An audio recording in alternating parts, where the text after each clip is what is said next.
Hello guys. So as Ashley said, my name is Sophie. I was here from 3rd grade until 8th grade, although actually I wish I had stayed here until 12th grade, had there been one. At the time there was no high school, so I'm really happy to see that now there is one. You guys are looking great. So what I want to talk to you about today. What do I know about career plans today that I did not know when I was 18? More specifically, I want to argue that if you're a student and you have a business idea, the best time to start that and turn that into a business is today. Not later, today. And here are 3 reasons why. First of all, it has become much cheaper to start a business now than it was just 10 or 15 years ago. Like a lot cheaper. Second, the product doesn't need to be complex at all to succeed. Believe me. And third of all, you don't need to be a business insider or expert whatsoever to be able to start a business in that given sector. Okay, so let's take it back 4 years. I'm 18.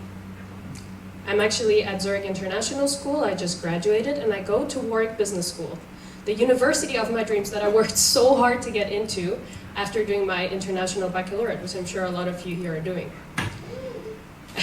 Yeah, woohoo! So there I am. I'm really happy. I got everything I wanted. And I'm not even 2 months into my degree, and I have a crisis. I realize all I've done so far is party. Party. I did go to a lecture or 2. That's a picture of me in a lecture. And party some more. I wasn't finding myself, which is what I thought the purpose of this entire thing was. The only 2 things I seemed to keep finding were Red Bull and vodka. And there I am, and I feel like I'm in this endless queue to get to my career goals. And I felt sort of like how you feel when you're in a queue on a highway and you're at a standstill and it's not really moving forward. So then there was that one decisive night. I got invited to go to yet another party. Woo.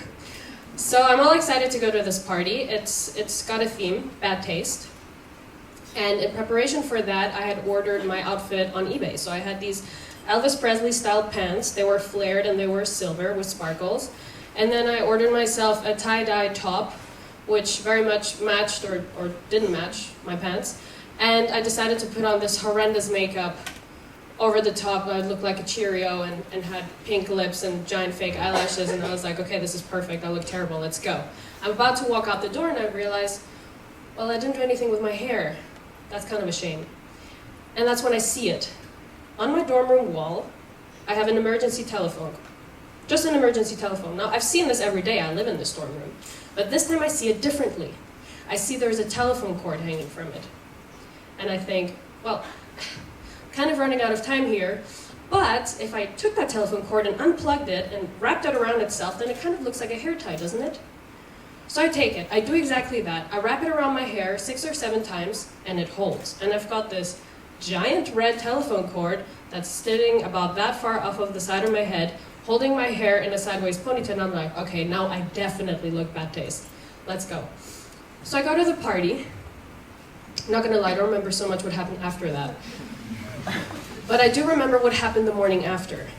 So I wake up with a telephone cord still in my hair, and the first thing I realize is I don't have a headache. Now at this point, all the guys are gonna go like, what? I don't get it. But if you're a girl with long hair, you've definitely, or most probably, had a hair tie in your hair for a longer period of time and realized that tag's on my head and that gives me a headache. And that's what I had every day. So I go over to the mirror and I'm already feeling like, oh, this is weird. I don't have a headache. So I pull it out of my hair, this telephone cord, and I realize I have a lot less of a kink in my hair than I do with a regular hair tie. And that was it. So I immediately pick up the phone and I call Felix, who is my business partner today, and I say, Felix, you're not going to believe it, there's a really weird series of events that have occurred, but one thing led to another, and I think I have an idea. So you know like the old telephone cord? Yeah, well if you wrap that around itself and then it kind of looks like a hair tie, you can put it in your hair, I think we can sell hair ties. He's like, Sophie, what are you talking about? You're crazy. I'm like, no, it makes so much sense. And he's like, actually, you know what? He at the time was very much in the same Red Bull and vodka and queuing crisis as I was at his university, and he said, Sophie, let's do it. Let's give it a try. And we did. That's exactly what we did. That's when we founded our company. Now it's 4 years later, and we have our company together called Invisibobble. We are 80 employees. We have distribution in over 70 countries around the world, and we ship our products by the container. So I have a couple of photos here. This is what our warehouse looks like. Here you can see the packers. We have about 25 employees at the moment, packers packing the daily parcels. Here there's a pallet being unloaded. That one was destined for Australia.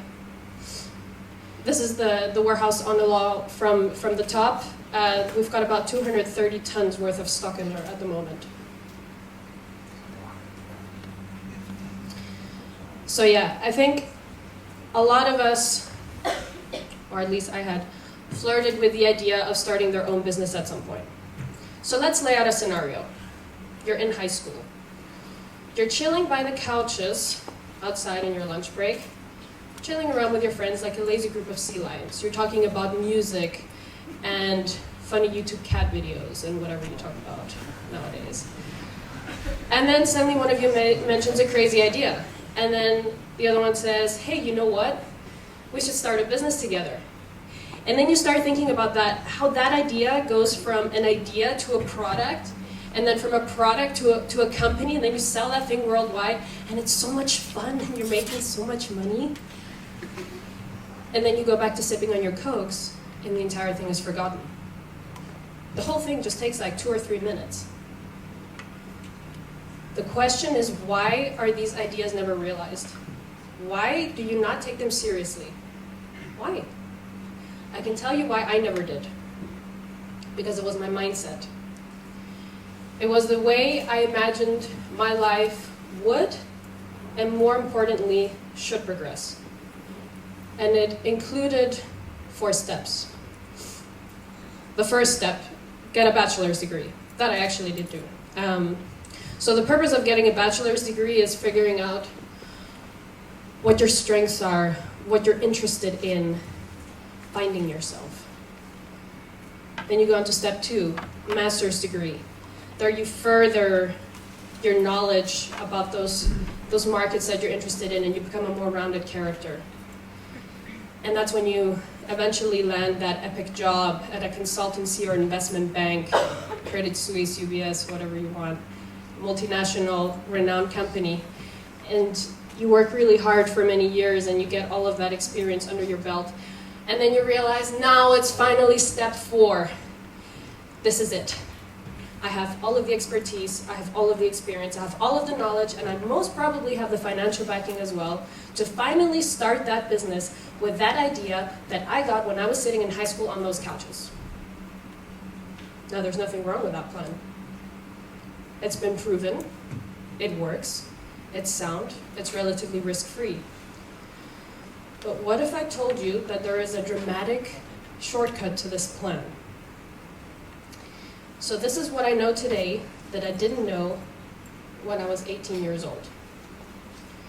First of all, starting a company today is much cheaper than it was just 10 or 15 years ago. Okay, so how much did I invest, or how much did Felix and I invest into our company to start?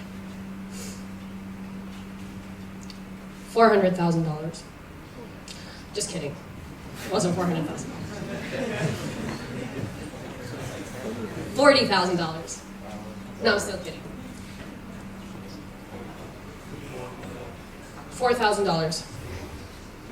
$4,000. That was it. $4,000. For those of you that do not have a value for money, When you're at university, $4,000 can buy you around 1,350 vodka Red Bulls. I checked. So, now let's do a breakdown of this.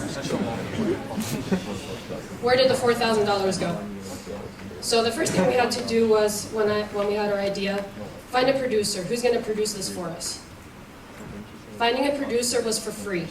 We found him on the internet. The second thing we had to find was an agent, because our producer in the Far East was not so good at English or German.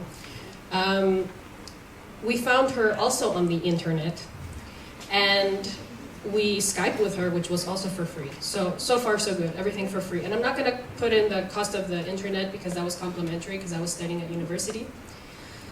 The first thing we actually did have to pay for was Photoshop to get our logo done. So okay, $130 for that.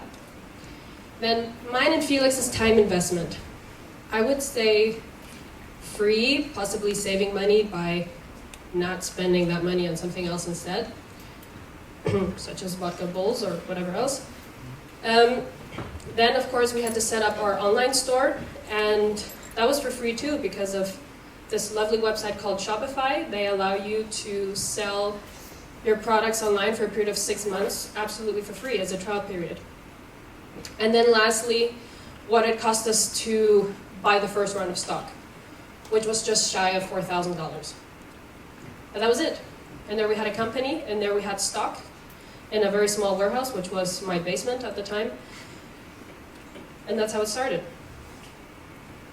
The second thing I learned, the product does not need to be complex whatsoever to succeed.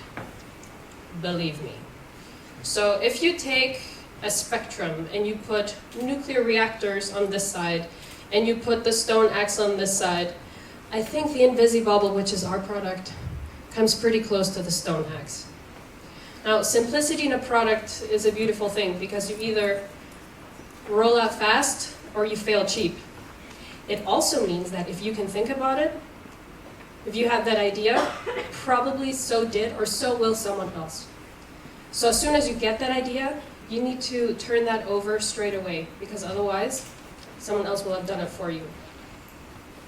Now, I'm pretty sure, had Felix and I had that idea of the telephone cord pairing, and we had said, you know what, this idea has potential, this will work, but let's first finish our bachelor and then do our master's and then do that job and then start it, that it never actually would have become anything. Because by then we would have had enough knowledge to actually analyze the markets we're entering. We probably would have had quite a financial stability, and we just would have said, come on, a hair tie after everything I've done? I'm going to invest everything into a hair tie? No chance. And we would have missed that potential, and the company would never have existed. And finally, the third thing I learned. You do not need to be an industry insider or expert whatsoever to start a business in that sector. Now, I can testify that neither Felix nor I were experts in hair elastics at the time we started the business. In fact, we were not experts in any industry. We were not experts in hair accessories, in hair whatsoever. I mean, we were 18. Who's an expert in anything at that age? But we went for it. And in the meantime, actually, we know a creepy amount of stuff about hair ties. I mean, if you want, you can ask me after. Hit me. Anything. I got it. I got the answer about hair ties. And it's kind of odd, but I think it's odder for Felix than it is for me, because first of all, he's a guy, and second of all, he has short hair. And it's getting to the point where Felix doesn't go up to a girl to hit on her anymore. No, Felix goes up to a girl because she's wearing an interesting hair tie, and he's like, hi, I like your hair tie. How much did it cost? And where did you get it? And what colors does it come in? And usually the reaction of the girls is something along the lines of, who is this guy?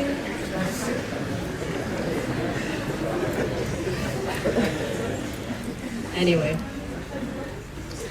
had we been industry insiders or industry experts, we would only have seen the potential of this hair tie as a hair tie, and we would only have sold it into those markets where hair ties currently are sold in, which is what? Department stores and drugstores.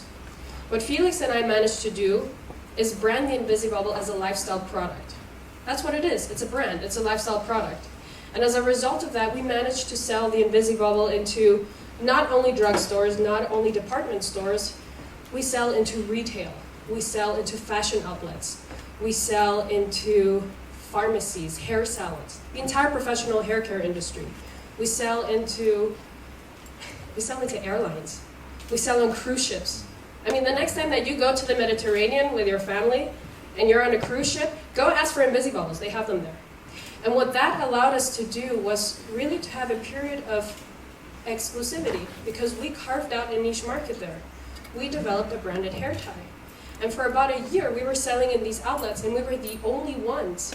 And that gave us an entire year. I mean, where do you ever see that? We had an entire year to really build our brand and establish ourselves in those markets, which is what we did.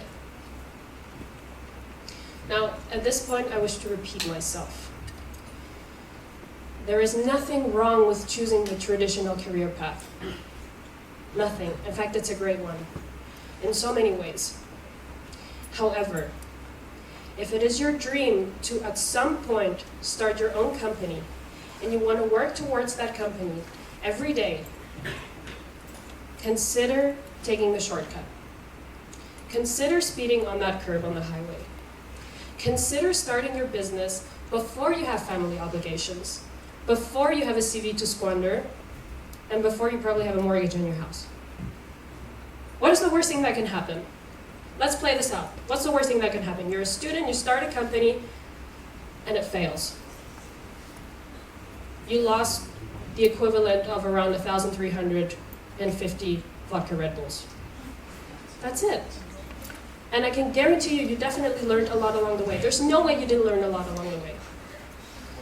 So what I'm saying is this. The next time that you find yourself on the couches out there, in your lunch break, chilling with your friends, or when you're walking at university between lecture halls, or even when you're at your job and you're hanging out with your friends after work and having a drink, and you hear yourself or you hear someone else say, "Not now," when considering a business idea, just ask yourself, why not? Thank you.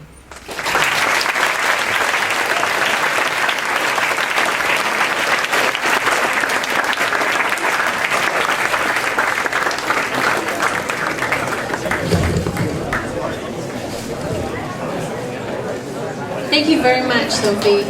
I know that we will all be able to take a lot away from that.